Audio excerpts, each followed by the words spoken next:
El teléfono sonó a las 3 de la madrugada. 30 años siendo policía y nunca había escuchado un silencio tan pesado del otro lado de la línea.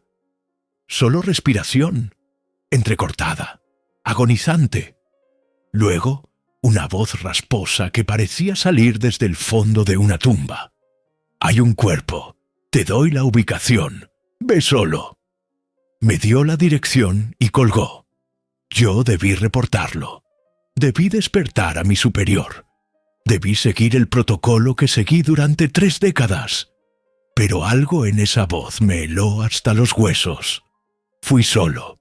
Manejé 40 minutos hasta una casa abandonada en medio de la nada. Y cuando entré y vi el cadáver bajo la luz de mi linterna, el mundo dejó de tener sentido. Porque reconocí ese rostro. Era Tomás Navarro, mi antiguo compañero, mi hermano. El hombre que yo mismo había cargado en su funeral hace 15 años. Me llamo Héctor Ruiz. 58 años. 30 de ellos patrullando estas malditas calles. He visto de todo. Asesinatos, suicidios, accidentes que te persiguen en sueños. Pensaba que nada podía sorprenderme ya. Estaba equivocado. Era martes, 2 semanas antes de mi jubilación. Turno de noche en la comisaría del Distrito Sur. El lugar estaba vacío. Solo yo y Mateo Silva, un detective joven que parecía recién salido de la secundaria. ¿Ya quieres irte a casa, viejo?, me preguntó, tomando su tercer café. 2 semanas más, respondí sin levantar la vista. 30 años no se terminan así nomás. Él sonrió. Los jóvenes nunca entienden. El teléfono sonó. Mateo lo miró, pero no se movió. Suspiré y levanté el auricular. «Comisaría del Sur, oficial Ruiz». Silencio. Pero había alguien ahí. Lo sentía. Podía escuchar la respiración. «¿Hola?» Entonces habló. Voz ronca, distorsionada. «Hay un cuerpo». Se me erizó la piel. «Necesito tu nombre y...» Escucha bien, Héctor. Si quieres entender todo lo que pasó en estos 30 años, ve solo a la dirección que voy a darte. Me dio la ubicación. Una zona industrial abandonada. La línea se cortó. Me quedé con el teléfono en la mano, el corazón golpeándome el pecho. ¿Quién era?, preguntó Mateo. Nadie. Una broma. Mentí. No sé por qué mentí. Escribí la dirección en un papel y la guardé en mi bolsillo. El resto del turno fue una tortura. Cada minuto era una eternidad. Mateo hablaba y hablaba, pero yo no escuchaba nada. Solo pensaba en esa voz, en esas palabras. Si quieres entender todo lo que pasó en estos 30 años, ¿qué diablos significaba eso? A las 6 de la mañana terminó mi turno. Mateo se despidió silbando. Yo me quedé en el estacionamiento, mirando el papel con la dirección. Debía ir a casa. Elena me esperaba con el desayuno, como cada día después del turno nocturno. Pero arranqué el motor y manejé en dirección contraria. Hacia esa dirección. Hacia algo que cambiaría todo. Las calles estaban vacías.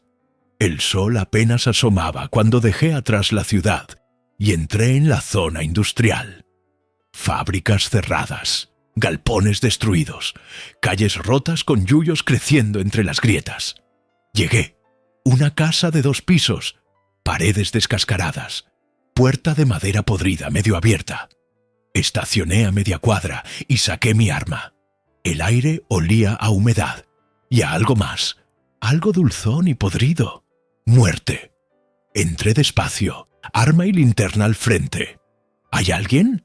Nada. Solo el crujir de las tablas bajo mis pies. Subí las escaleras. Cada escalón gemía.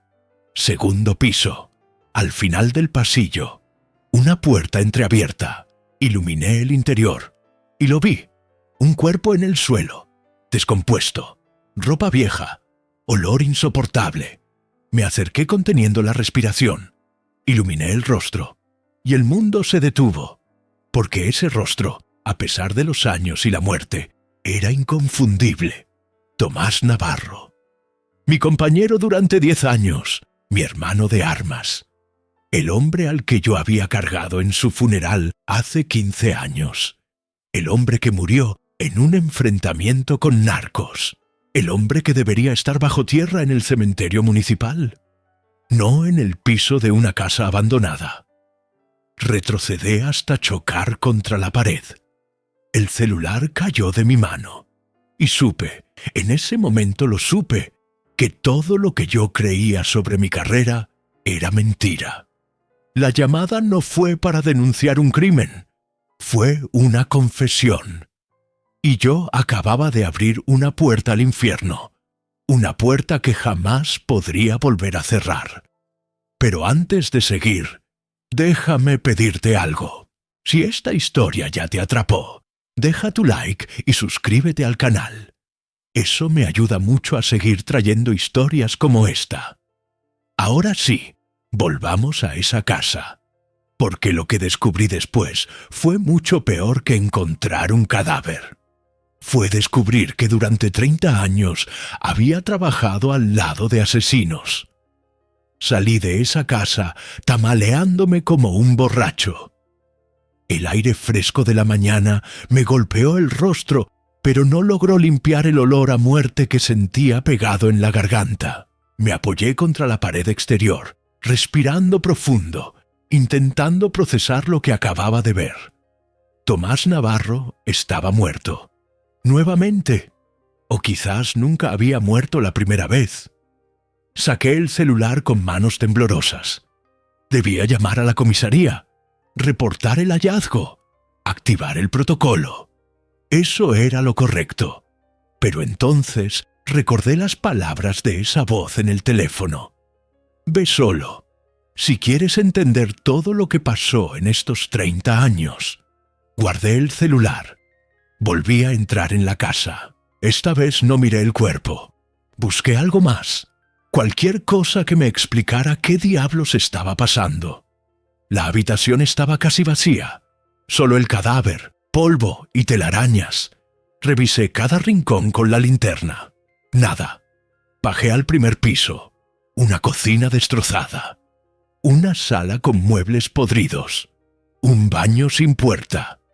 Y conté cómo esa cobardía me había perseguido cada noche desde entonces, aunque no lo admitiera hasta ahora.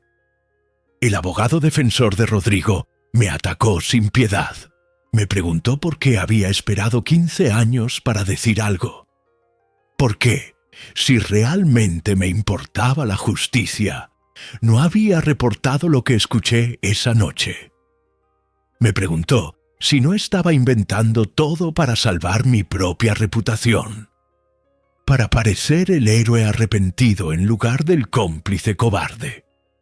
No tuve respuestas que me hicieran quedar bien, porque todo lo que dijo era verdad.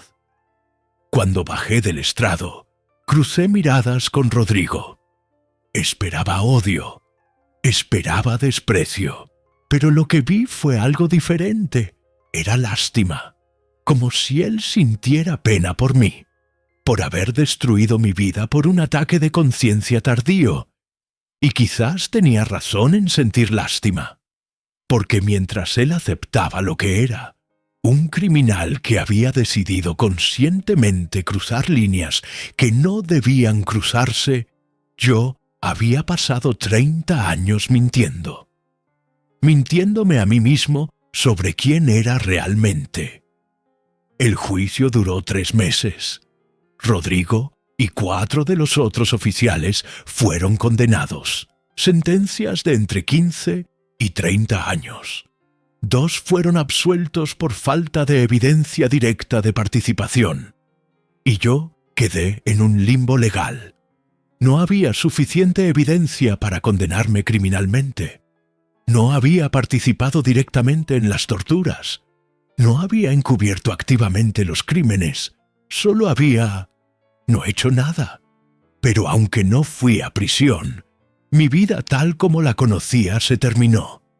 Me despidieron de la policía. sin pensión, sin beneficios. 30 años borrados como si nunca hubieran existido. Elena pidió el divorcio 6 meses después del juicio. No por odio, me lo dijo llorando, sino porque no sabía cómo seguir viviendo con un hombre en quien ya no podía confiar. Un hombre que durante 30 años le había mentido. No con palabras, sino con silencios. Y yo no pude culparla. Vendí la casa. Me mudé a un departamento pequeño en las afueras de la ciudad. Conseguí trabajo como guardia de seguridad nocturno en un centro comercial. De perseguir criminales a vigilar tiendas vacías. De cargar una placa de oro a cargar una linterna barata. Las noches eran largas, solitarias, y cada noche, cuando caminaba por esos pasillos vacíos, pensaba en aquella llamada. Aquella maldita llamada a las 3 de la madrugada que lo cambió todo. A veces me preguntaba qué hubiera pasado si no la hubiera contestado. Si hubiera dejado que sonara hasta que colgaran. Probablemente seguiría siendo el oficial Héctor Ruiz. Respetado, condecorado, a punto de jubilarme con honores. Pero también seguiría siendo un mentiroso. Y 5 familias nunca sabrían qué pasó con sus seres queridos. Y Tomás seguiría siendo recordado como un policía caído en combate, no como el héroe que realmente fue. Un año después del juicio, Valentina me contactó de nuevo. Me dijo que había escrito un libro sobre toda la investigación, sobre su padre, sobre la corrupción policial, y quería que yo escribiera el prólogo. Al principio me negué. ¿Quién querría leer las palabras de un cobarde? Pero ella insistió. Me dijo que mi historia era importante, no como ejemplo de heroísmo, sino como ejemplo de las consecuencias del silencio, de cómo el miedo puede convertir a personas buenas en cómplices de atrocidades, y de cómo nunca es demasiado tarde para elegir hacer lo correcto, aunque cueste todo. Escribí ese prólogo durante noches enteras. Cada palabra me costaba sangre, pero cuando terminé, sentí algo que no había sentido en mucho tiempo. No paz, nunca tendría paz, pero sí algo parecido a propósito. El libro se publicó y tuvo cierto éxito.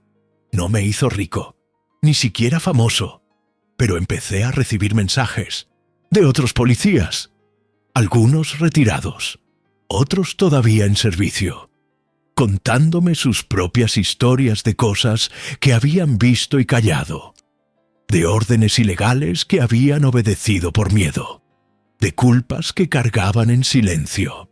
Algunos me preguntaban qué debían hacer, y yo no tenía respuestas fáciles, porque hacer lo correcto tiene un precio. A veces ese precio es tu carrera, tu familia, tu vida entera. Pero el precio de callar es peor. Es vivir sabiendo que cuando importó, cuando alguien necesitó que fueras valiente, elegiste ser cobarde. Y ese peso nunca desaparece. Solo aprendes a cargarlo. Hoy tengo 60 años. 2 años más desde aquella noche en el depósito. Sigo trabajando como guardia de seguridad. Sigo viviendo solo en ese departamento pequeño. Pero ya no miento. Cuando la gente me pregunta por qué ya no soy policía, les cuento la verdad, toda la verdad, y veo en sus ojos el juicio. Algunos me llaman cobarde, otros traidor. Tienen derecho, porque ambas cosas son verdad. Pero también soy otra cosa. Soy un hombre que finalmente miró al espejo y vio quién realmente era, y decidió cambiar, aunque fuera tarde. Aunque costara todo, porque al final eso es lo único que realmente tenemos, la capacidad de elegir. En cualquier momento, a cualquier edad, podemos elegir seguir siendo cómplices del mal, o podemos elegir la verdad, sin importar el precio. Y esa elección nos define más que cualquier placa, cualquier medalla o cualquier cantidad de años de servicio. La última vez que vi a Valentina fue en el aniversario de la muerte de Tomás. Fuimos juntos al cementerio, esta vez a una tumba real, con sus restos reales, con su nombre en la lápida y la verdad grabada en piedra. No un héroe caído en combate, sino un policía asesinado por decir la verdad. Puse flores en su tumba, las mismas flores que había puesto 15 años atrás en un ataúd vacío, y le pedí perdón por no haber sido tan valiente como él, por no haber abierto esa puerta, por haber elegido mi seguridad sobre su vida. Valentina puso su mano en mi hombro. Me dijo que su padre me habría perdonado, que él sabía que el sistema estaba diseñado para quebrar a hombres buenos, para convertirlos en engranajes que obedecen sin cuestionar, y que lo importante no era cuándo desperté, sino que desperté. No sé si eso es verdad, no sé si Tomás me hubiera perdonado, pero sé que yo nunca me perdonaré, y está bien, porque ese peso es mi responsabilidad, mi carga, mi recordatorio, de que cada día tengo que elegir, de nuevo y de nuevo, entre la verdad y la mentira, entre la valentía y la cobardía, entre ser el hombre que era y el hombre que quiero ser. Y cada día elijo la verdad, aunque duela, aunque cueste, aunque nadie me aplauda por ello. Porque si 30 años de mentiras me enseñaron algo, es que el silencio tiene un costo, y ese costo se paga en pedazos de alma que nunca recuperas.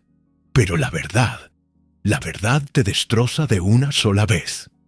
Y luego, lentamente, dolorosamente, te permite reconstruirte. No como eras antes.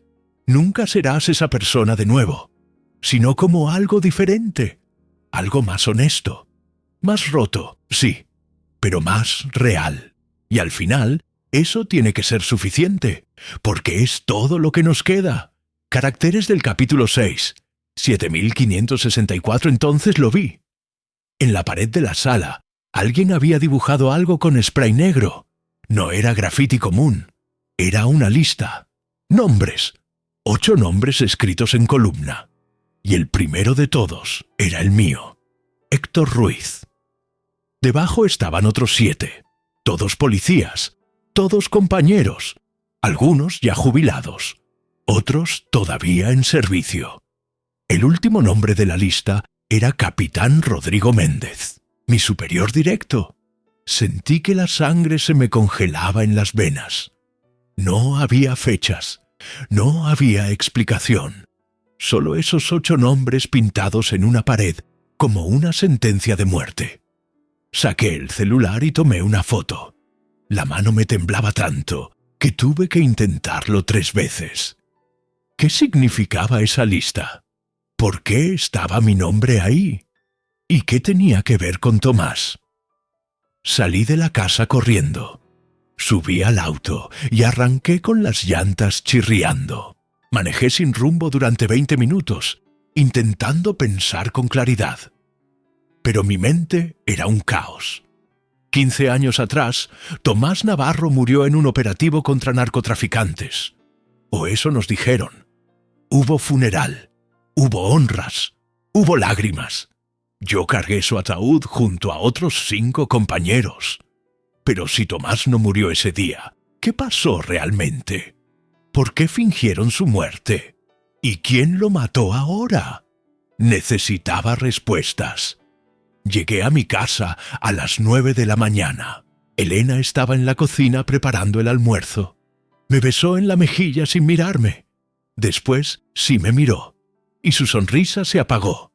Me dijo que me veía pálido, que parecía enfermo, que debía descansar. Le dije que había sido un turno pesado. Nada más. Otra mentira. Subí a la habitación y cerré la puerta. Saqué la foto de la lista de nombres y la estudié durante horas. Todos esos hombres habían trabajado conmigo en algún momento. Algunos eran amigos cercanos, otros solo conocidos, pero había algo que nos conectaba a todos, algo que mi mente se negaba a recordar. Y entonces, como un relámpago en la oscuridad, vino el recuerdo. 15 años atrás, el mismo mes en que Tomás supuestamente murió. Hubo otro operativo, uno del que nadie habló después, uno que parecía haber sido borrado de los registros oficiales. Yo estuve ahí, y los otros 7 nombres de esa lista también. Fue una noche, una casa en los suburbios, información de un informante sobre un escondite de narcos. Entramos sin orden judicial, sin refuerzos, solo nosotros 8. Encontramos algo adentro, pero no eran narcos, era otra cosa. Y Tomás estaba con nosotros esa noche. El recuerdo era borroso, confuso, como si mi cerebro hubiera bloqueado los detalles a propósito. Pero ahora entendía. La lista no era aleatoria, era una lista de testigos, o de culpables, y alguien estaba enviándome un mensaje. Alguien que sabía exactamente qué había pasado hace 15 años. Alguien que había matado a Tomás y dejado su cuerpo para que yo lo encontrara. Mi celular vibró. Un mensaje de número desconocido. Solo 2 palabras. Esto apenas empieza. No dormí esa noche. Me quedé sentado en el borde de la cama, mirando esas 2 palabras en la pantalla de mi celular hasta que se me quemaron en la retina. Esto apenas empieza. Elena dormía a mi lado, ajena a la tormenta que se desataba en mi cabeza. Escuchar su respiración tranquila me hacía sentir peor, como si yo fuera un impostor acostado junto a una mujer que no sabía con quién compartía la cama realmente. A las 5 de la mañana me levanté en silencio y bajé a mi pequeña oficina en el sótano. Allí guardaba cajas con archivos viejos, casos cerrados, reportes antiguos, cosas que debía haber tirado hace años, pero que un policía veterano nunca tira porque nunca sabes cuándo vas a necesitar recordar algo. Busqué la caja del año en que Tomás murió. 2010, 15 años atrás. La encontré al fondo, cubierta de polvo. Adentro había carpetas, fotos, notas manuscritas. Abrí cada una con cuidado, como si pudieran explotar en mis manos. Y entonces la encontré. Una carpeta delgada sin etiqueta. Adentro había un solo documento. Un reporte de operativo fechado 3 días antes de la supuesta muerte de Tomás. Lo leí completo, 2 veces. El operativo había sido autorizado por el capitán Rodrigo Méndez. El objetivo era un depósito en la zona industrial, donde supuestamente se guardaba droga incautada que había desaparecido misteriosamente de la comisaría. 8 oficiales participamos. Los mismos 8 nombres de la lista en la pared. Según el reporte, encontramos el depósito vacío, sin drogas, sin evidencia. Caso cerrado por falta de pruebas. Pero yo recordaba algo diferente. Recordaba entrar en ese depósito oscuro con la linterna encendida. Recordaba el olor, no a droga, a algo peor. Recordaba una puerta de metal al fondo, cerrada con candado. Recordaba que Rodrigo ordenó que no la abriéramos, que nos fuéramos, que olvidáramos lo que habíamos visto. Pero Tomás no obedeció. Tomás discutió. Dijo que debíamos investigar qué había detrás de esa puerta, que estábamos ahí para hacer nuestro trabajo. Rodrigo lo silenció con una mirada que helaba la sangre. Y 3 días después, Tomás estaba muerto. La conexión era obvia ahora. Demasiado obvia. Tomás había descubierto algo que lo convirtió en un problema. Y alguien decidió eliminarlo. Pero entonces, ¿por qué apareció su cuerpo ahora? ¿Por qué 15 años después? Mi celular vibró de nuevo. Otro mensaje del mismo número desconocido. Esta vez no eran palabras, era una foto vieja, borrosa, tomada en la oscuridad con un celular de baja calidad, pero se veía claramente. Era el interior de ese depósito, la puerta de metal, y algo más, algo que hizo que el estómago se me revolviera. Había alguien frente a esa puerta, de espaldas a la cámara, con uniforme policial, y aunque no podía ver el rostro, reconocí la postura, la forma de pararse, la complexión. Era yo. Yo estaba en esa foto, hace 15 años, frente a esa maldita puerta. Un tercer mensaje llegó inmediatamente. ¿Ya recordaste qué había adentro? Y entonces, como si alguien hubiera abierto una compuerta en mi cerebro, los recuerdos comenzaron a fluir. Esa noche, después de que Rodrigo nos ordenara irnos, yo me quedé atrás. Solo un momento, solo por curiosidad. Me acerqué a la puerta de metal. Escuché algo del otro lado, un sonido, como un gemido. Iba a abrirla. Tenía las herramientas en la mano. Pero entonces Rodrigo apareció de la nada. Me agarró del brazo con fuerza. Me dijo que si valoraba mi carrera y mi vida, olvidaría lo que había escuchado. Y yo obedecí. Volví al auto. Me fui a casa. Dormí esa noche como si nada hubiera pasado. Y 3 días después enterramos a Tomás. Me llevé las manos a la cabeza. Las sienes me pulsaban como si fueran a explotar. Durante 15 años había vivido con esa culpa enterrada tan profundo que ni siquiera sabía que estaba ahí. Había escuchado algo detrás de esa puerta, alguien que necesitaba ayuda. Y me fui, porque me daba miedo, porque obedecí órdenes, porque era más fácil no saber. Y Tomás, mi hermano, el único que tuvo los huevos de hacer preguntas, pagó el precio. Un cuarto mensaje llegó. Mañana, 8 de la noche, vuelve al depósito, ve solo, o la próxima foto se la envío a tu esposa. Y créeme, las siguientes son mucho peores. Dejé caer el celular. Mis manos temblaban sin control. Alguien me estaba acorralando. Alguien que sabía todo. Que tenía pruebas. Que me había estado vigilando durante quién sabe cuánto tiempo. Y ese alguien quería que volviera al lugar donde todo comenzó. El lugar donde mi silencio había costado la vida de mi mejor amigo. Pasé el día siguiente como un fantasma. Fui a la comisaría para mi turno, pero mi mente estaba en otro lugar. Mateo me preguntó 3 veces si me sentía bien. Le dije que sí. Otra mentira más en una montaña de mentiras que crecía cada hora. Durante el almuerzo me encerré en el baño y miré la foto en mi celular otra vez. Yo, frente a esa puerta de metal, 15 años atrás. ¿Cuántas fotos más tendrían? ¿Qué otras cosas había hecho que no recordaba? A las 6 de la tarde terminó mi turno. Tenía 2 horas antes de la cita en el depósito. Manejé hasta un café cerca del puerto y pedí un cortado que no tomé. Solo me quedé sentado, mirando la calle, pensando en todo lo que podía salir mal. Podía ser una trampa. Podían matarme como mataron a Tomás. Podían hacer que pareciera un suicidio o un accidente.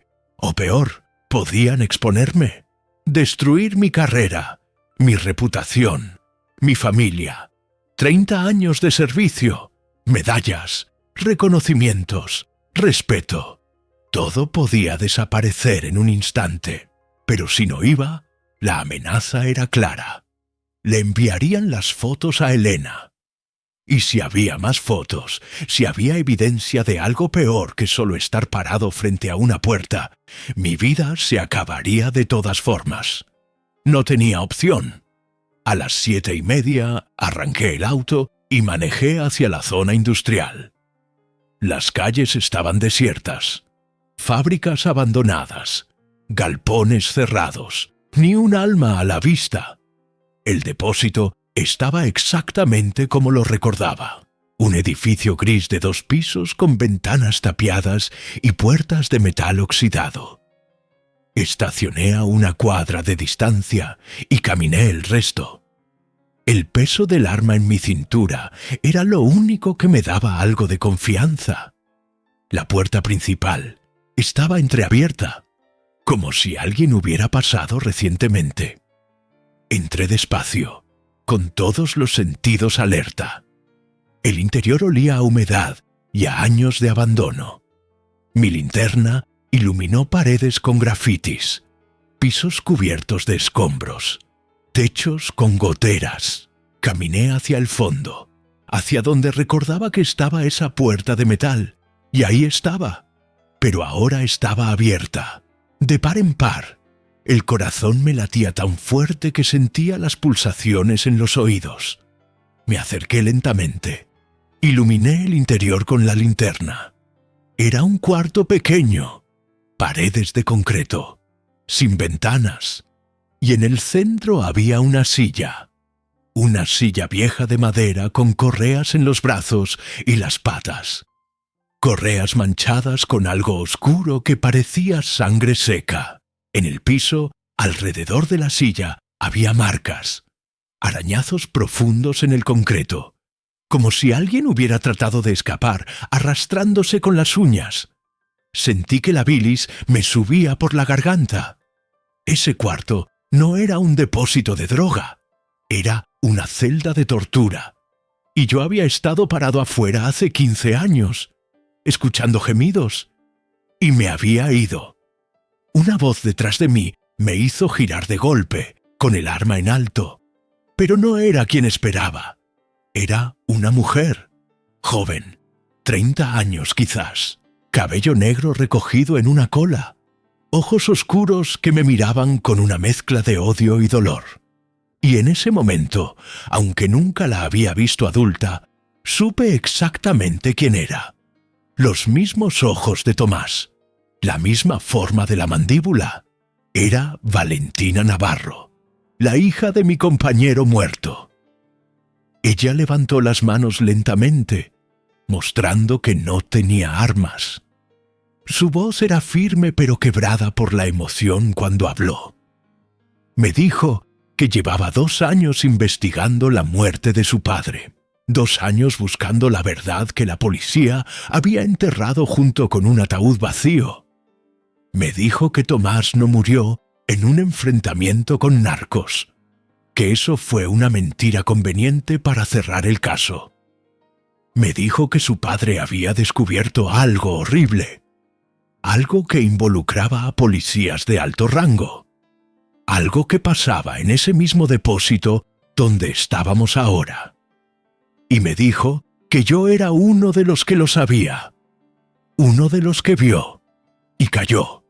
Bajé el arma. No tenía sentido apuntarle. Ella no era mi enemiga. Yo era mi propio enemigo. Le pregunté qué había pasado realmente, qué era lo que Tomás había descubierto.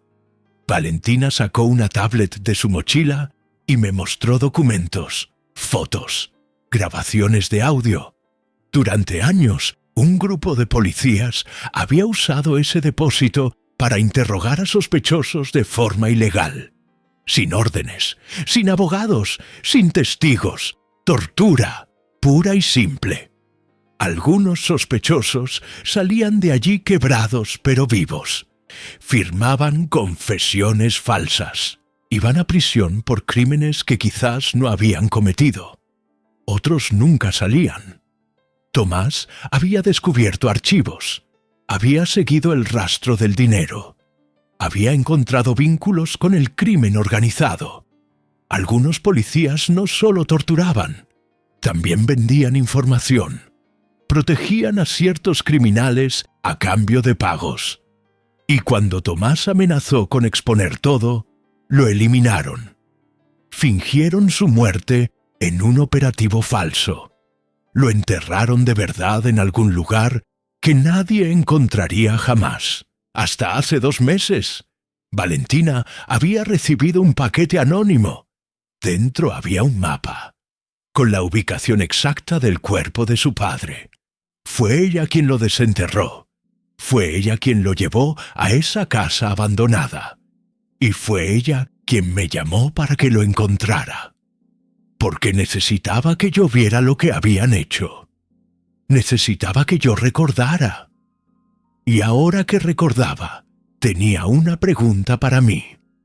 Me preguntó si iba a seguir siendo cómplice, si iba a dejar que los hombres que mataron a su padre siguieran libres, siguieran con sus vidas, siguieran con sus pensiones y sus medallas, o si finalmente iba a hacer lo correcto.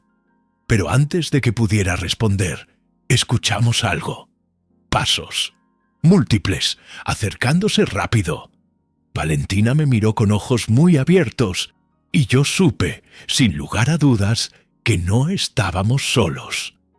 Alguien más sabía que estaríamos aquí esta noche, y no habían venido a hablar. Apagué la linterna de inmediato.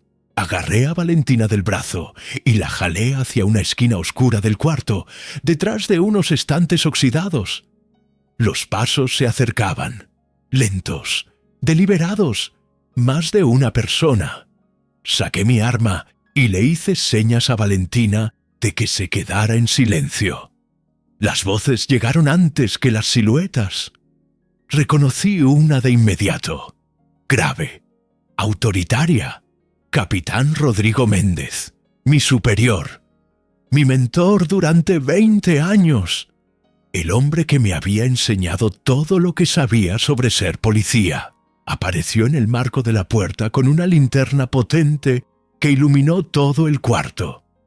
A su lado estaban Lucas Fernández y otros 2 oficiales que reconocí de la lista, todos armados. Rodrigo barrió el cuarto con la linterna, hasta que la luz nos encontró. No había forma de escondernos. Nos miró como un padre decepcionado mira a un hijo rebelde. Dijo mi nombre. Solo eso, Héctor. Había tristeza en su voz, pero también determinación. Me ordenó que soltara el arma, que saliera de ahí con las manos en alto. No me moví. Valentina tampoco. Rodrigo suspiró pesadamente, como si esto le doliera tanto como a mí. Entonces comenzó a hablar, y lo que dijo destruyó todo lo que quedaba de mi mundo. Me dijo que él me había protegido durante 15 años, que después de aquella noche en el depósito, cuando yo escuché esos gemidos y casi abro la puerta, él supo que yo era un riesgo. Pero en lugar de eliminarme como hicieron con Tomás, decidió darme una oportunidad. Me mantuvo cerca, me ascendió, me convirtió en su mano derecha, todo para asegurarse de que nunca hiciera preguntas, de que nunca recordara demasiado, y había funcionado durante 3 décadas. Hasta ahora. Me explicó que lo que pasaba en ese depósito era necesario, que las leyes protegían demasiado a los criminales, que alguien tenía que hacer el trabajo sucio para mantener las calles seguras, que los métodos no importaban si los resultados salvaban vidas. Me preguntó si yo no había disfrutado de esos resultados, de los casos cerrados, de las condecoraciones, del respeto. Todo eso había sido posible gracias a lo que se hacía en lugares como este. Y yo lo había sabido. En el fondo, siempre lo había sabido. Solo había elegido no verlo. Sentí que las rodillas me flaqueaban, porque tenía razón. Durante 30 años yo había visto cosas, pequeñas inconsistencias, reportes que no cuadraban, sospechosos que confesaban demasiado rápido, evidencia que aparecía en lugares convenientes. Y nunca pregunté, nunca investigué, porque era más fácil creer que éramos los buenos, que todo lo que hacíamos estaba justificado. Rodrigo me extendió la mano, como si pudiera simplemente tomar su mano y volver a la vida que tenía hace una semana. Me dijo que todavía podía arreglarlo, que Valentina era el problema, no yo, que si la eliminábamos ahora, todo volvería a la normalidad, que yo podría jubilarme en paz, disfrutar de mi pensión, morir como un héroe respetado. Todo lo que tenía que hacer era darle el arma y olvidar que esta noche había pasado. Miré a Valentina. Ella me devolvió la mirada, sin decir palabra, sin rogarme, solo esperando a ver qué clase de hombre era yo realmente. Pensé en Tomás, en su funeral, en cómo había llorado cargando ese ataúd vacío. Pensé en los gemidos que había escuchado detrás de esa puerta de metal 15 años atrás. Pensé en todas las veces que había mirado hacia otro lado porque era conveniente. Y pensé en Elena, en cómo me miraba cada mañana cuando volvía a casa, con amor, con orgullo, con la creencia de que su esposo era un buen hombre. ¿Pero lo era? ¿O solo era un cobarde que había pasado 30 años escondiéndose detrás de una placa? Levanté el arma, pero no se la di a Rodrigo. La apunté directo a su pecho. Mi voz sonó más firme de lo que me sentía cuando hablé. Le dije que se acabó, que no iba a seguir siendo parte de esto, que Valentina tenía pruebas, documentos, grabaciones, y que si algo nos pasaba a ella o a mí, todo se haría público. Rodrigo me miró con una mezcla de decepción y furia. Me preguntó si realmente estaba dispuesto a destruir las vidas de docenas de buenos policías por una idealista que no entendía cómo funciona el mundo real. Si estaba dispuesto a manchar mi propio legado, a hacer que mis 30 años de servicio parecieran una mentira. Le dije que ya eran una mentira y que era hora de decir la verdad, aunque me destruyera en el proceso. Los otros 3 policías levantaron sus armas apuntándome, 4 contra 1, y Valentina desarmada a mi lado. No teníamos oportunidad. Rodrigo sonrió, pero no era una sonrisa amigable. Era la sonrisa de alguien que ya había ganado. Me dijo que lo había intentado, que me había dado la oportunidad de hacer lo correcto, y ahora tendría que vivir con las consecuencias. Cerré los ojos, esperando el disparo, pero lo que llegó fue otra cosa. Sirenas, docenas de sirenas acercándose rápido. Luces azules y rojas iluminaron las paredes del depósito. Rodrigo giró bruscamente hacia la puerta, con expresión de shock, y entonces entendí. Valentina no había venido sola. Había preparado un respaldo. Mientras Rodrigo y sus hombres corrían hacia la salida, ella sacó un pequeño dispositivo de su bolsillo. Una grabadora. Había grabado cada palabra de la confesión de Rodrigo y la había transmitido en vivo a su contacto afuera. Un periodista de investigación que había estado esperando la señal. La puerta del depósito se abrió de golpe. Entraron oficiales de asuntos internos, fiscales, hasta cámaras de noticias. Todo había sido una trampa. Pero no para mí, para ellos. Rodrigo me miró una última vez antes de que lo esposaran. En sus ojos vi odio, traición y algo más, miedo, porque su mundo perfecto se estaba derrumbando y yo había sido la pieza que lo había hecho caer. Pero mientras lo veía ser arrastrado hacia afuera, no sentí victoria, solo vacío, porque yo también era culpable, y lo que venía ahora sería mucho peor que cualquier confrontación con armas. Tendría que enfrentar la verdad, y la verdad nunca perdona. Los siguientes días fueron un infierno que no le deseo a nadie.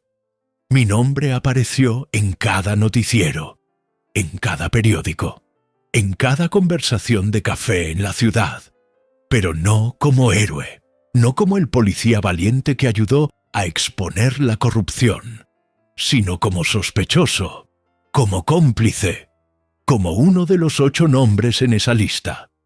Porque aunque había ayudado a detener a Rodrigo y a los demás, también había estado ahí hace 15 años. También había escuchado gemidos detrás de esa puerta de metal. También había decidido irme sin hacer nada. Y eso me convertía en parte del problema. Asuntos Internos me interrogó durante días enteros. Las mismas preguntas una y otra vez, desde diferentes ángulos, como si esperaran que mi historia cambiara en algún momento. ¿Qué sabía exactamente? ¿Cuándo lo supe? ¿Por qué callé durante 15 años? ¿A quién más le conté? ¿Por qué nunca levanté un reporte? Les dije la verdad completa, sin adornos, sin intentar quedar bien. Que escuché gemidos aquella noche, que iba a abrir la puerta, que Rodrigo me detuvo y me amenazó con arruinar mi carrera, y peor si hablaba, que tuve miedo, que obedecí, que fui un cobarde. Pero la verdad no me absolvió de nada. Me suspendieron inmediatamente, sin salario, sin beneficios, bajo investigación hasta nuevo aviso. Mi jubilación, que estaba a solo 2 semanas de distancia, quedó congelada indefinidamente. 30 años de aportes, 30 años de servicio leal, 30 años que de repente parecían no valer absolutamente nada. Elena se enteró por las noticias. Yo estaba todavía en el interrogatorio cuando los reporteros llegaron a nuestra casa, cuando las cámaras apuntaron a nuestra puerta, cuando los vecinos empezaron a mirar con esa mezcla de curiosidad morbosa y desprecio. No me habló durante 3 días completos. Se sentaba en la sala mirando la televisión en silencio. Las mismas imágenes repetidas una y otra vez. El depósito iluminado por luces policiales. Rodrigo siendo arrestado con las manos esposadas. Mi nombre en los titulares junto a palabras como corrupción, encubrimiento, complicidad, traición. La cuarta noche finalmente habló. Una sola pregunta, directa, dolorosa. Si conocía los nombres de las víctimas, si sabía quiénes habían sufrido en ese cuarto de tortura mientras yo seguía con mi vida normal, mientras dormía tranquilo, mientras recibía aplausos y medallas. Le dije que no, que nunca había preguntado, que nunca había querido saber los detalles. Me miró con una expresión que nunca voy a olvidar mientras viva. No era odio, no era rabia, era algo peor.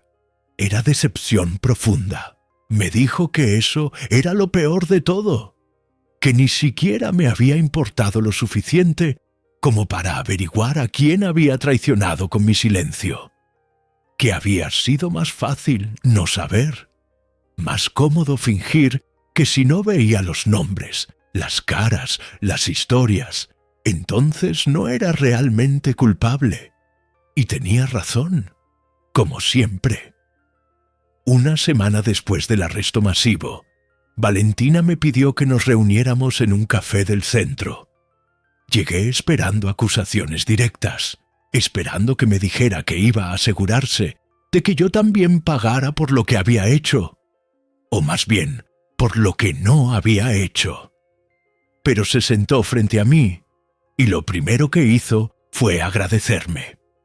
Me dijo que sin mi testimonio, sin las grabaciones de esa noche en el depósito, Rodrigo y los demás hubieran encontrado la forma de escapar, que tenían conexiones poderosas, abogados carísimos, influencia en lugares altos. Pero la evidencia que ella había reunido durante 2 años, combinada con mi declaración y la confesión grabada de Rodrigo, había sido suficiente para destruir sus coartadas perfectamente construidas. Le dije que no merecía su gratitud, que había tardado 15 años en hacer lo correcto, que su padre estaría vivo si yo hubiera tenido el valor de abrir esa puerta aquella noche. Asintió lentamente. Me dijo que sí, que había tardado demasiado, que esa era una verdad que tendría que cargar sobre mi espalda por el resto de mi vida, pero que al menos al final Había elegido el lado correcto. Y eso significaba algo. No mucho, pero algo. Sacó una carpeta gruesa de su mochila y la deslizó sobre la mesa de café manchada. Me dijo que adentro estaban todos los nombres. Los 17 nombres completos de las personas que habían pasado por ese cuarto de tortura en los últimos 20 años. Los 5 que nunca salieron con vida. Los 12 que salieron físicamente vivos, pero mentalmente destruidos para siempre. Me pidió que los leyera, que supiera exactamente a quién había fallado con mi cobardía. Abrí la carpeta con manos que temblaban tanto que apenas podía sostener el papel. El primer nombre me golpeó como un puñetazo directo al estómago. Diego Ramírez, 16 años, acusado de robo menor en una tienda, sin antecedentes penales, sin abogado, sin nadie que lo protegiera. Entró a ese cuarto una noche de agosto del 2009. Los oficiales aplicaron descargas eléctricas buscando una confesión de crímenes más grandes que nunca había cometido. Su corazón de adolescente no resistió. Murió esposado a esa silla de madera, mientras rogaba por su madre entre gritos. Su familia lo buscó desesperadamente durante meses. Pusieron carteles en cada esquina. Fueron a la comisaría una y otra vez, y la policía les dijo que probablemente había huido, que era común en chicos problemáticos asustados por un arresto.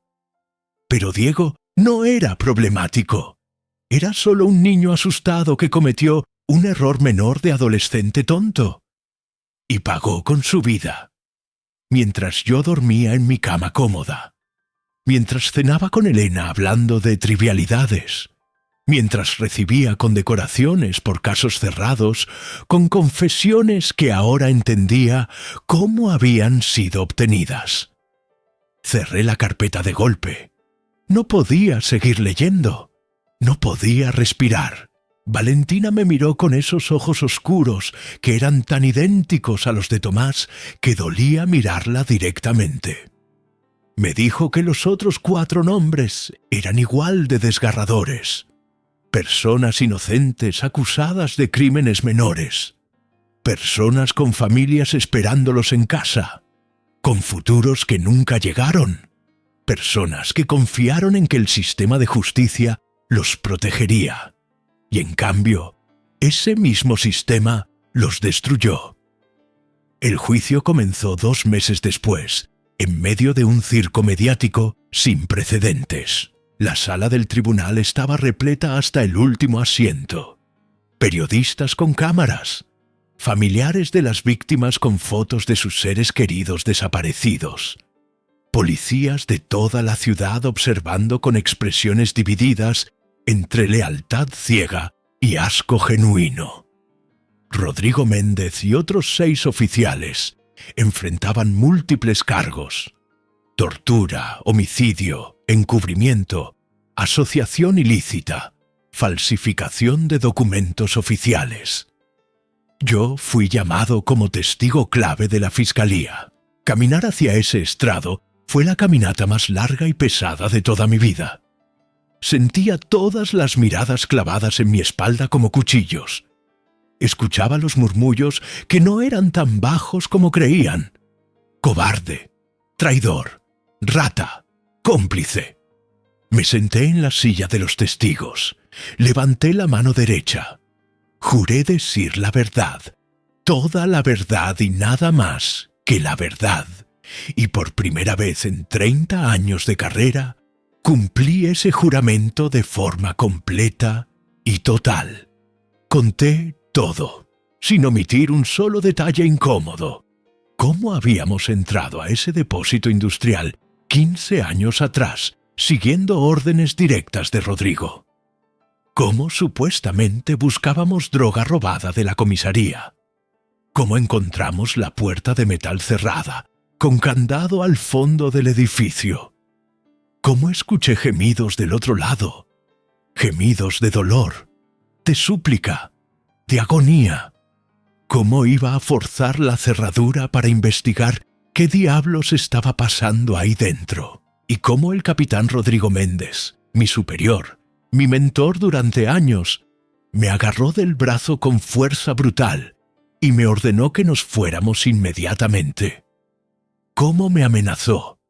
Me dijo que si valoraba mi carrera, mi reputación, mi familia, mi vida misma, olvidaría lo que había escuchado esa noche. Y cómo yo, como el cobarde que era, obedecí sin hacer más preguntas. ¿Cómo volví a casa? Cené con Elena. Dormí esa noche como si nada hubiera pasado. Y como 3 días después, enterramos a Tomás Navarro, el único de nosotros 8 que había tenido el valor de hacer preguntas incómodas. Conté cómo pasé 15 años completos, fingiendo que esa noche nunca había existido. Cómo me convencí a mí mismo de que si no lo veía directamente, entonces no era realmente responsable. Cómo cada vez que recibía una medalla, una promoción, un reconocimiento, enterraba ese recuerdo un poco más profundo. El fiscal me preguntó directamente por qué había callado durante tanto tiempo si sabía que algo horrible estaba pasando. Le dije la verdad más dolorosa y vergonzosa de todas. Porque tenía miedo. Miedo de perder mi trabajo, mi pensión, mi reputación. Miedo de convertirme en un paria. Y porque era más fácil no saber, más cómodo fingir. Más conveniente ser un engranaje obediente del sistema que cuestionarlo. El abogado defensor de Rodrigo me destrozó sin piedad en el contrainterrogatorio. Me preguntó por qué debían creerme ahora cuando había pasado 15 años mintiendo por omisión. Me preguntó si no estaba inventando detalles para salvar mi propia reputación destruida, para convertirme en el arrepentido heroico en lugar del cómplice cobarde que realmente era. Me preguntó si tenía alguna prueba física de mis acusaciones, algún documento, alguna grabación de hace 15 años. Y tuve que admitir que no, que solo tenía mi palabra, la palabra de un hombre que había demostrado ser perfectamente capaz de guardar secretos terribles durante décadas enteras. No tuve respuestas brillantes que me hicieran quedar bien, porque cada acusación que lanzó era completamente cierta. Cuando finalmente bajé del estrado después de horas de interrogatorio brutal, tuve que pasar directamente junto a Rodrigo. Nuestras miradas se cruzaron por un segundo eterno. Esperaba ver odio puro, desprecio, sed de venganza, pero lo que vi en sus ojos fue algo diferente y mucho más perturbador. Era lástima, como si sintiera pena genuina por mí, por haber tirado mi vida entera a la basura por un ataque de conciencia tardío e inútil. Y quizás, en cierto sentido retorcido, tenía razón en sentir lástima. Porque él, al menos, era completamente honesto sobre lo que era. Un criminal que había decidido conscientemente cruzar todas las líneas que nunca debían cruzarse, mientras que yo había pasado 30 años completos mintiéndome.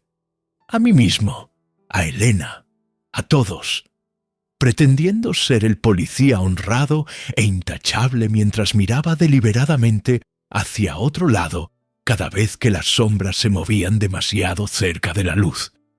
El juicio se extendió durante 3 meses agotadores de testimonios desgarradores.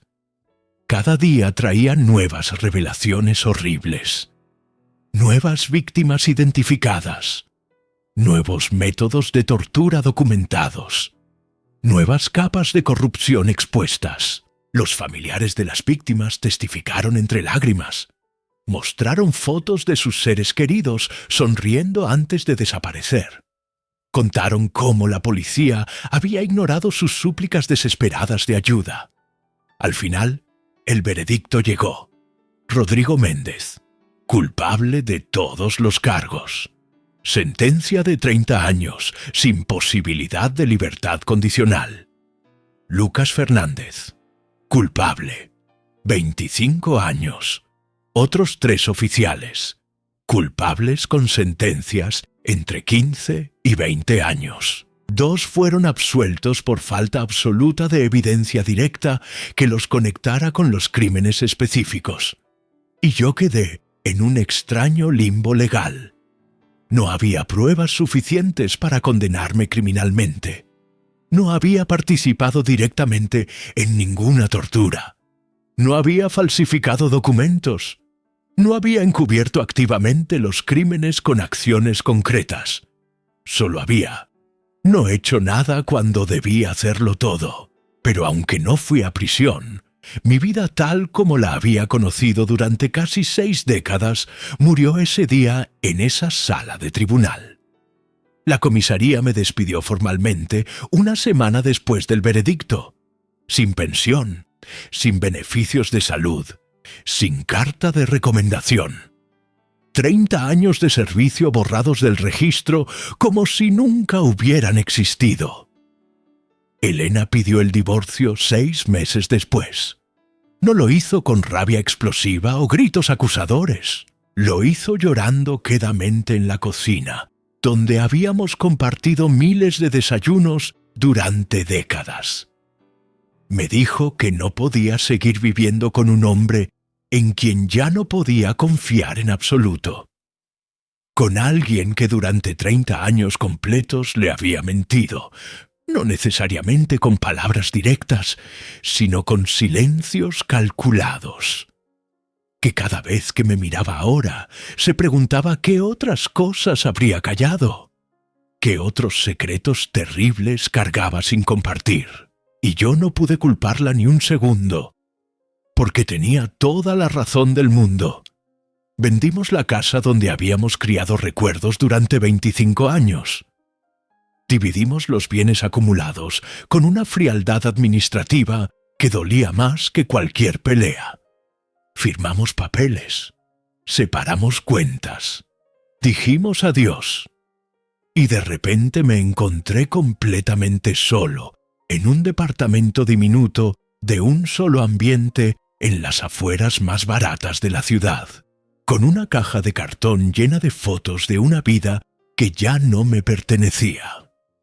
Conseguí trabajo como guardia de seguridad nocturno en un centro comercial de segunda categoría. El contraste era brutalmente irónico.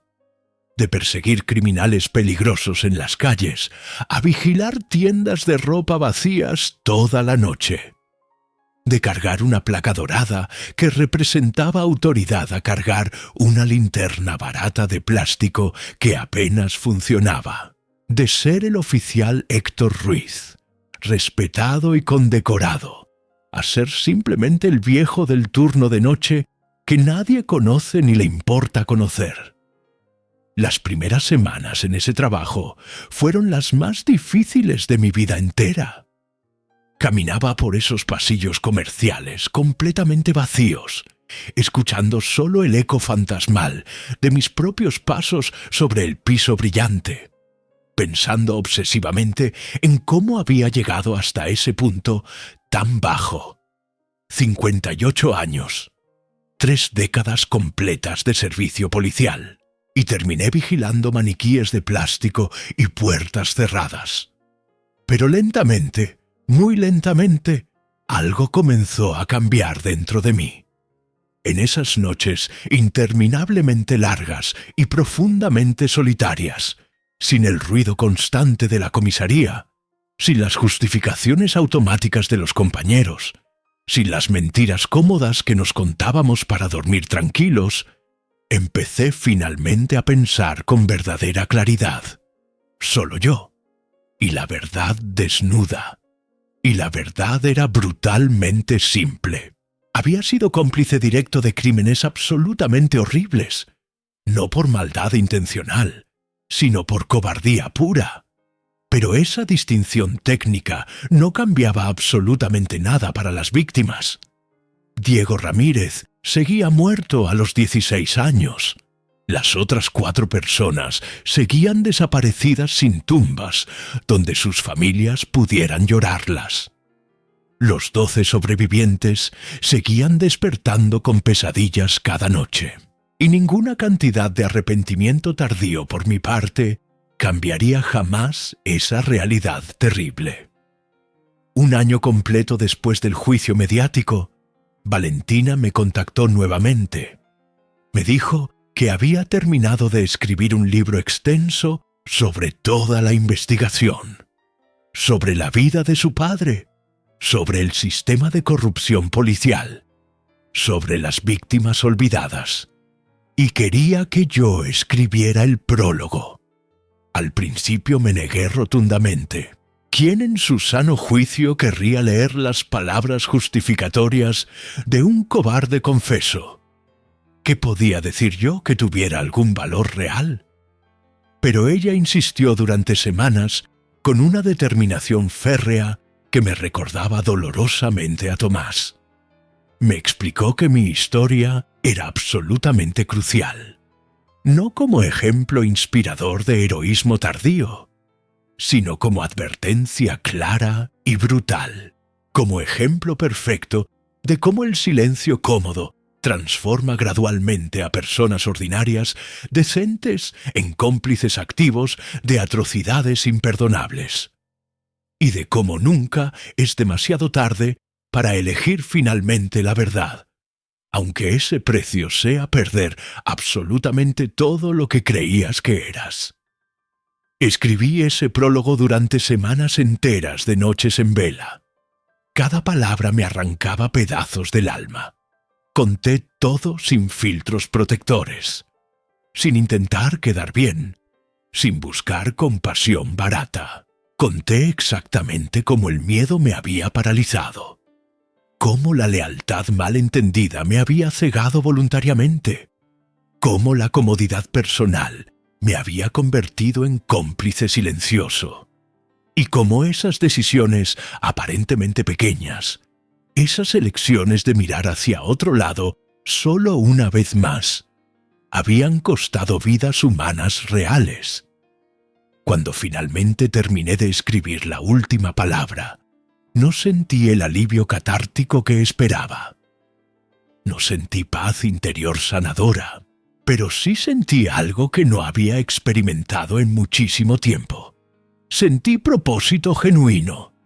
El libro se publicó 6 meses después y generó controversia inmediata y masiva. Algunos sectores dijeron furiosamente que yo era un traidor despreciable que había vendido a sus hermanos policías por publicidad barata. Otros me llamaron hipócrita patético, buscando redención imposible a través de palabras vacías. Y ambos grupos tenían razón en sus acusaciones. Pero algo inesperado comenzó a suceder. Empezaron a llegarme mensajes, decenas, luego cientos, de otros policías dispersos por todo el país. Veteranos cansados y oficiales jóvenes asustados, activos en servicio y retirados hace años, contándome sus propias historias enterradas de cosas perturbadoras que habían presenciado y callado, de órdenes claramente ilegales que habían obedecido sin protestar, de culpas enormes que cargaban en silencio absoluto durante años o décadas, preguntándome desesperadamente qué debían hacer ahora, y yo nunca, jamás tuve respuestas fáciles o reconfortantes para ofrecerles, porque hacer finalmente lo correcto tiene un precio real y terrible. A veces ese precio es tu carrera entera, tu familia, tu identidad completa, tu futuro imaginado. Pero aprendí dolorosamente que el precio de seguir callando es infinitamente peor. Es vivir cada día sabiendo con certeza que cuando realmente importó, cuando alguien desesperado necesitaba que fueras valiente, aunque sea una sola vez, elegiste deliberadamente protegerte a ti mismo. Y ese peso invisible nunca, nunca desaparece por completo. Solo aprendes gradualmente a cargarlo sin derrumbarte. Hoy tengo 60 años recién cumplidos.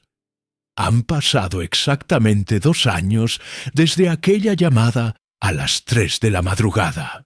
2 años desde que todo lo que creía saber sobre mi vida se derrumbó como un castillo de naipes bajo la lluvia.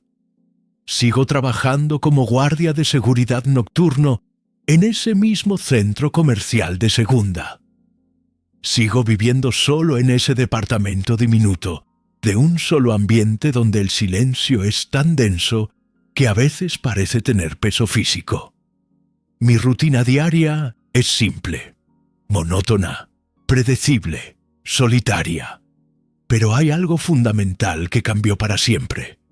Ya no miento, ni a otros, ni a mí mismo.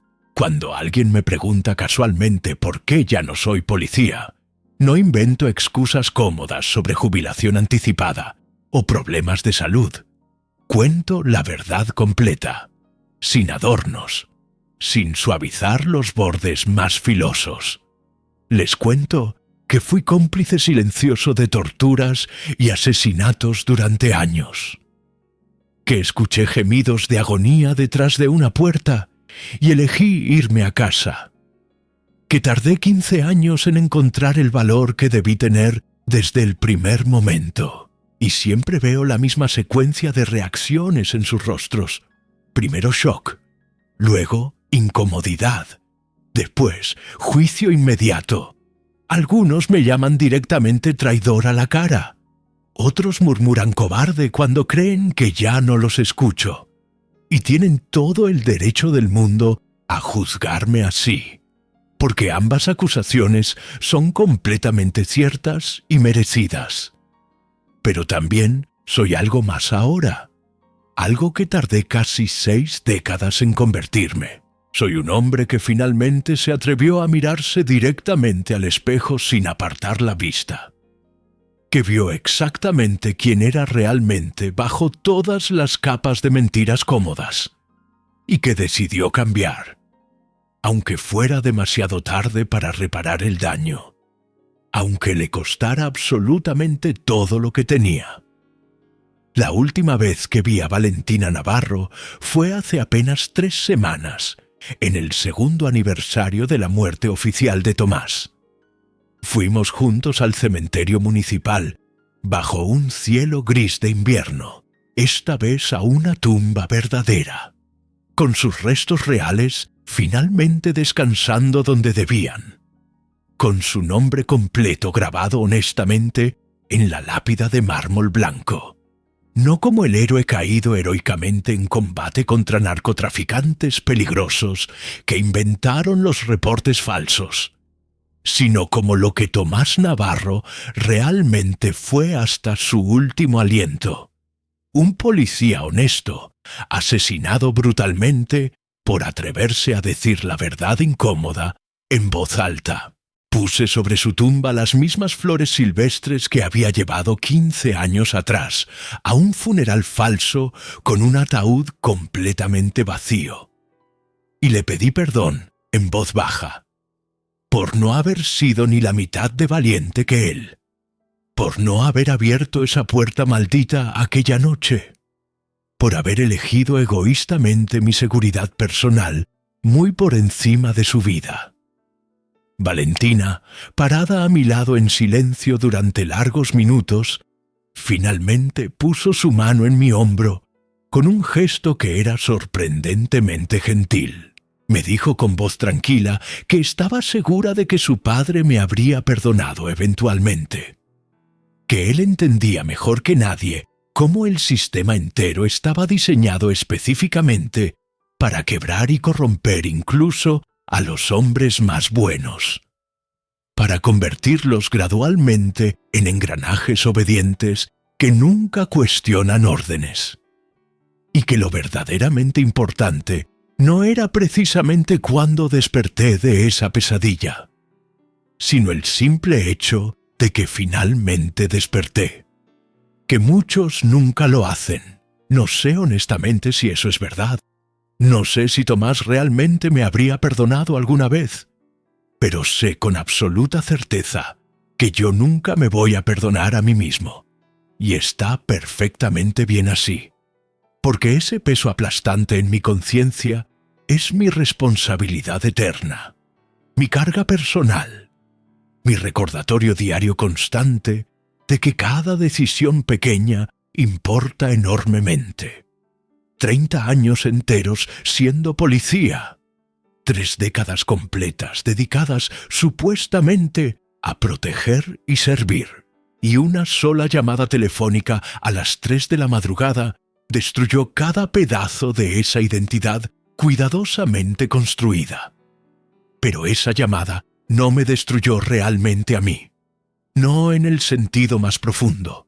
Me reconstruyó dolorosamente, en alguien completamente diferente. Alguien que finalmente puede mirarse directamente al espejo cada mañana, sin necesidad de apartar la vista avergonzado. En alguien que eligió la verdad brutal cuando todavía importaba salvarlo, aunque esa elección llegara criminalmente tarde. La historia trágica de Tomás Navarro no terminó pudriéndose en ese depósito industrial abandonado en medio de la nada. Terminó en las portadas principales de todos los periódicos nacionales, en reformas legislativas policiales urgentes, en cambios fundamentales de protocolos, en leyes nuevas con su nombre. Su sacrificio involuntario no fue completamente en vano al final, y mi cobardía prolongada, al menos en sus últimos momentos, sirvió para algo significativo, para recordarle al mundo entero que el silencio conveniente nunca es realmente neutral, que no actuar cuando debes actuar es en sí misma una decisión activa, y que esa decisión pasiva tiene consecuencias reales y devastadoras que persiguen. No todas las historias de la vida real tienen finales felices perfectamente atados con moño. La mía, ciertamente, no lo tiene ni lo tendrá jamás. Perdí literalmente todo. Mi carrera de 30 años, mi matrimonio de 25, mi reputación construida pacientemente, mi futuro cómodamente planeado, mi identidad entera. Pero gané algo infinitamente más valioso que cualquiera de esas cosas perdidas. Gané finalmente la capacidad de dormir por las noches sin mentiras pegajosas pegadas a la almohada, sin fantasmas acusadores susurrando en la oscuridad. Y eso, al final de cada día largo, vale más que todas las medallas doradas del mundo juntas. Esta historia termina aquí, pero su mensaje no debería terminar contigo, porque cada persona que escuchó esta historia completa hasta este momento final tiene que hacerse la misma pregunta incómoda que yo tuve que enfrentar. ¿Qué harías tú exactamente si descubrieras mañana que durante años enteros fuiste cómplice involuntario de algo verdaderamente terrible? ¿Tendrías realmente el valor necesario para destruir voluntariamente tu propia vida entera para hacer finalmente lo correcto? ¿O elegirías el silencio cómodo y seguro? Porque esa es la verdad brutal que absolutamente nadie quiere admitir en voz alta. Todos nosotros creemos firmemente que seríamos los valientes, que elegiríamos la justicia sin dudar ni un segundo. Pero cuando llega ese momento real, cuando la elección está físicamente frente a ti, cuando el precio completo está claramente marcado, ahí es exactamente cuando descubres quién eres realmente bajo todas las capas de autoimagen cómoda. Si esta historia te hizo reflexionar profundamente, si te emocionó genuinamente, si te hizo cuestionar algo fundamental dentro de ti mismo, déjame tu comentario honesto abajo. Comparte tu opinión real sin filtros. Y suscríbete al canal para recibir más historias que no solo entretienen pasivamente, sino que te obligan a pensar seriamente sobre la justicia, la lealtad, el precio real de la verdad y el costo invisible del silencio conveniente. Porque al final del día, estas historias no son solamente para pasar el tiempo entretenido. Son espejos incómodos, y a veces lo más valiente que cualquiera de nosotros puede hacer es mirarnos honestamente en esos espejos sin apartar cobardemente la vista. Aunque no nos guste absolutamente nada lo que vemos reflejado. Porque solo enfrentando esa verdad incómoda podemos empezar realmente a cambiar.